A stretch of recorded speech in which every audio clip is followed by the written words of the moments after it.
జీవులందరూ వెళ్ళిపోతుంటారు ప్రయాణం. చిన్న చిన్న చిన్న చిన్న దివ్యల్లాగా చిన్న చిన్న దీపాలు వెలిగినట్టు వెలుగుతూ వెళ్ళిపోతుంటారు. అందరూ కాలంలో ఎలా వెళ్ళిపోతూ ఉంటారంటే ఈ కాలం నడుస్తుంటే, అందుకే పోతన గారు భాగవతంలో అంటారు కాలంబు గతి అంటారు, పరమేశ్వరుడి నడక. అందులో వెళ్ళిపోతూ ఈ జీవులన్నీ దీపాలు, కొన్ని కోట్ల దీపాలు వెళ్ళినట్టు వెళ్ళిపోతుంటారు. ఇవన్నీ ఎటు పెడతాయంటే అన్ని దక్షిణానికి వెళ్ళిపోతాయి, అన్ని దక్షిణ దిక్కుకు ఎడతాయి. ఎందుకు ఎడతాయంటే పాపపుణ్యాలు చేసి అక్కడికి వెళ్ళి భూమిలో కలిసిపోయి మళ్ళీ ఎక్కడో దీపం కింద పుడతాడు, పుట్టి కొంతకాలం ఉండి మళ్ళీ అలా దక్షిణ దిక్కుకు వెళ్ళిపోతాడు, శ్మశానంలోకి వెళ్ళిపోతుంటుంది శరీరం.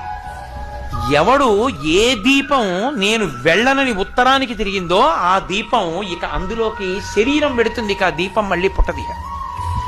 అలా తిరగాలంటే ఉత్తరానికి ఎవరి ముందు కూర్చుంటే తిరుగుతుందో తెలుసా?